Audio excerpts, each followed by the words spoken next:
Hola a todos y bienvenidos a nuestra inversión profunda de hoy. Hola. Preparaos porque nos adentraremos en el mundo de la inversión y la macroeconomía. Uf, suena intenso. Puede sonar complejo, pero confiad en mí, lo haremos interesante. De eso no hay duda. Y con lo que es más importante, la macroeconomía nos afecta a todos, incluso si no somos economistas. Desde el precio del café por la mañana hasta las decisiones sobre dónde invertir nuestro dinero. Exacto. Es como si la macroeconomía fuera el escenario en el que se desarrolla nuestra vida financiera. Para entender nuestras propias finanzas, primero debemos comprender el escenario en el que nos movemos. Totalmente de acuerdo. Empezamos por el PIB. Siempre me ha parecido un concepto un poco abstracto. Buena idea. El PIB, o Producto Interior Bruto, es como el termómetro que mide la temperatura de una economía. Básicamente nos dice cuánto está produciendo un país en bienes y servicios. Si el PIB está subiendo, generalmente significa que la economía está sana y creciendo, lo que puede llevar a la creación de más empleos y mejores salarios. Eso ya me va sonando mejor. Más empleos y mejores salarios siempre son buenas noticias. Pero, ¿qué pasa con la inflación? ¿No es eso algo malo? La inflación es un tema complejo. En pequeñas dosis puede ser incluso un signo de una economía saludable. Imagina que los precios suben un poquito cada año. Eso puede incentivar a las empresas a invertir y a la gente a gastar, lo que mantiene la economía en movimiento. Entiendo, un poco de inflación puede ser como un motor que mantiene la economía activa. Pero, ¿qué pasa cuando la inflación se descontrola? Ahí es donde surgen los problemas. Si los precios suben demasiado rápido, el dinero pierde valor. Imagina que tu salario se mantiene igual, pero todo en el supermercado cuesta el doble. Eso erosiona tu poder adquisitivo y puede llevar a una crisis económica. Eso sí que da miedo. ¿Y qué hay del desempleo? Recuerdo que durante la última crisis, la tasa de desempleo subió mucho y fue una época difícil para mucha gente. El desempleo es otro indicador clave de la salud de una economía. Y, como bien dices, tiene un impacto real en las vidas de las personas. Hay varios tipos de desempleo, cada uno con sus propias causas. ¿Cómo cuáles? Por ejemplo, el desempleo cíclico, que está ligado a los altibajos de la economía. Cuando la economía entra en recesión, muchas empresas se ven obligadas a despedir trabajadores, lo que aumenta el desempleo. Eso tiene sentido. Pero, ¿y cuando la economía se recupera? ¿El desempleo desaparece por completo? No siempre. Hay otro tipo de desempleo, el estructural, que ocurre cuando las habilidades de los trabajadores no coinciden con las necesidades del mercado laboral. Imagina que eres un experto en la fabricación de máquinas de escribir, pero ahora todo el mundo usa ordenadores. Tu trabajo ya no es necesario y te resultará difícil encontrar un nuevo empleo a menos que adquieras nuevas habilidades. Es como si la economía estuviera en constante evolución y nosotros tuviéramos que adaptarnos a ella. Mencionaste que la economía tiene altibajos. ¿Te refieres a los ciclos económicos? Exacto. La economía no crece de forma lineal, sino que pasa por periodos de expansión, auge, recesión y recuperación. Estos ciclos económicos son como las olas del mar. Suben y bajan con el tiempo. Entonces, es importante entender estos ciclos para tomar buenas decisiones de inversión. Sin duda. Si sabes en qué fase del ciclo se encuentra la economía, puedes tomar decisiones más informadas sobre dónde invertir tu dinero. Por ejemplo, durante una expansión, la bolsa suele subir, mientras que durante una recesión podrías considerar invertir en activos más seguros como los bonos. Suena lógico. Hablando de inversiones, siempre me he preguntado qué son exactamente los tipos de interés y por qué son tan importantes. Los tipos de interés son básicamente el precio del dinero. Piénsalo como el alquiler que pagas por usar el dinero de otra persona. Si los tipos de interés son altos, pedir un préstamo te costará más caro, pero también ganarás más intereses por tus ahorros. Ya veo. Entonces, los tipos de interés afectan tanto a los que piden prestado como a los que ahorran. Exacto. Y no solo eso, los tipos de interés también influyen en la inflación y el crecimiento económico. Los bancos centrales, como el Banco Central Europeo, utilizan los tipos de interés como una herramienta para controlar la economía. Fascinante. Parece que los tipos de interés son mucho más importantes de lo que pensaba. Sin duda. Y ahora que ya hemos establecido una base sólida sobre los fundamentos macroeconómicos, ¿qué te parece si nos adentramos en el mundo de la inversión? Me parece genial. Pero antes de pasar a eso, creo que sería útil para nuestros oyentes comprender las diferencias entre la renta fija y la renta variable. Claro. ¿Puedes explicarnos un poco sobre eso? Por supuesto. La renta fija y la renta variable son dos grandes categorías de inversiones. La renta fija, como su nombre indica, ofrece pagos fijos de intereses a lo largo del tiempo. Piensa en los bonos del gobierno, por ejemplo.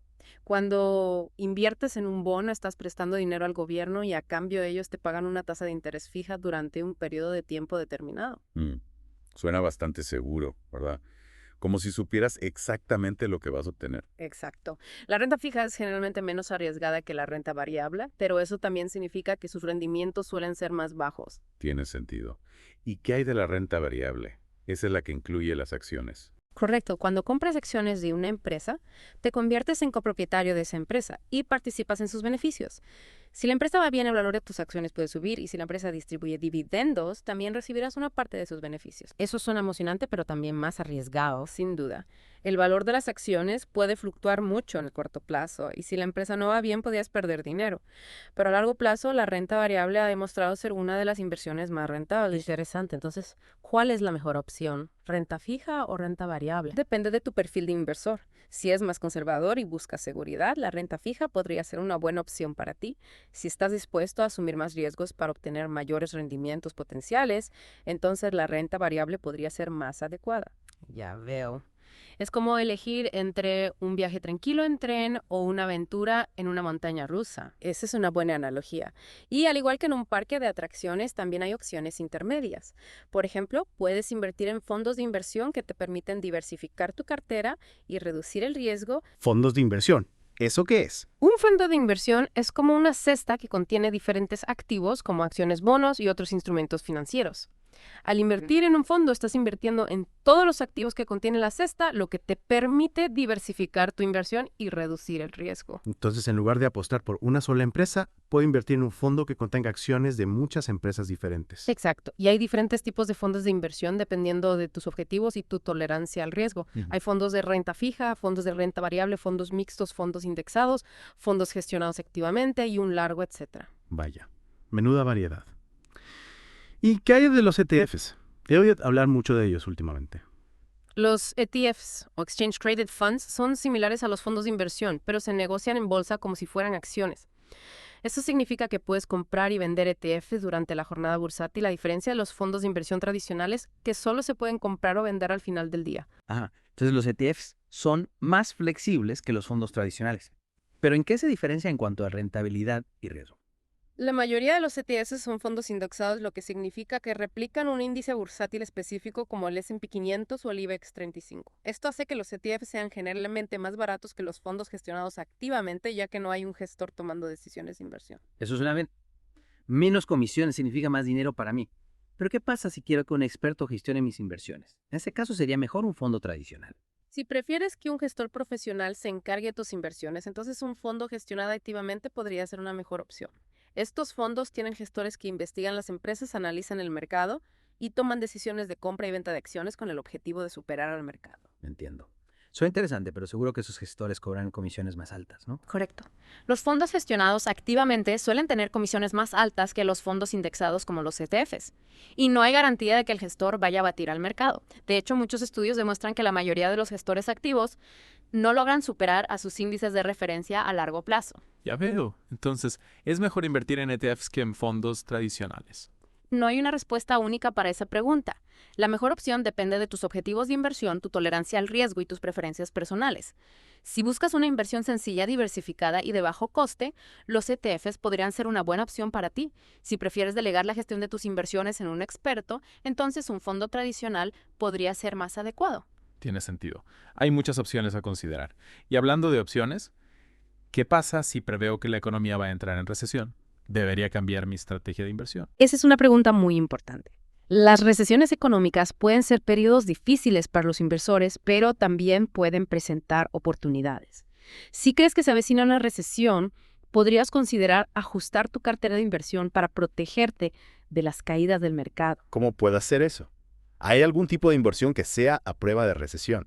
No hay una inversión que sea completamente inmune a las recesiones, pero hay algunas que tienden a comportarse mejor que otras durante las épocas de crisis económica. Por ejemplo, los bonos del gobierno suelen considerarse activos refugio ya que están respaldados por la solvencia del Estado. ¿Y qué hay del oro? Siempre he oído que el oro es un buen refugio en tiempos de incertidumbre. El oro ha sido históricamente un activo refugio, ya que su valor tiende a aumentar cuando hay miedo o incertidumbre en el mercado. Sin embargo, el oro también puede ser volátil, por lo que no es una inversión adecuada para todo el mundo. Entiendo. Entonces sí, creo que se avecina una recesión. Debería vender todas mis acciones y comprar bonos del gobierno y oro. No necesariamente. Las recesiones no son todas iguales y algunos sectores de la economía pueden verse menos afectados que otros durante una crisis. Por ejemplo, las empresas de productos básicos como las de alimentación o energía suelen tener una demanda más estable durante las recesiones. Entonces, en lugar de salir corriendo a comprar oro, debería analizar qué sectores son más resilientes a las recesiones. Exacto. El análisis sectorial es una herramienta muy útil para los inversores que buscan oportunidades en diferentes etapas del ciclo económico. Al comprender cómo los diferentes sectores se ven afectados por las recesiones, puedes tomar decisiones de inversión más informadas. De acuerdo. Tiene mucho sentido lo del análisis sectorial. Entonces, ¿cómo podemos identificar esos sectores con mayor potencial de crecimiento? Pues mira, el análisis sectorial es como un mapa que nos guía hacia las áreas de la economía con mayor potencial. Para empezar, debemos observar las tendencias macroeconómicas y cómo afectan a cada sector. Por ejemplo, si los tipos de interés están subiendo, los sectores como el inmobiliario podrían verse afectados, mientras que el sector financiero podría beneficiarse. Claro, sí. Si el dinero es más caro, la gente podría dudar en comprar una casa, pero los bancos podrían tener mayores beneficios por los préstamos. Exactamente. ¿Qué otros factores debemos considerar al analizar un sector? Además del panorama macroeconómico, es importante observar las tendencias específicas de cada sector. Por ejemplo, hay nuevas tecnologías que están transformando la industria. Está cambiando el comportamiento del consumidor. Hay cambios regulatorios en el horizonte. Entonces se trata de entender el contexto general y luego profundizar en las particularidades de cada sector. Correcto. ¿Hay alguna herramienta o método específico que podamos utilizar para el análisis sectorial? Hay varias herramientas que pueden ser útiles. El análisis fundamental, por ejemplo, nos permite evaluar la salud financiera de las empresas dentro de un sector.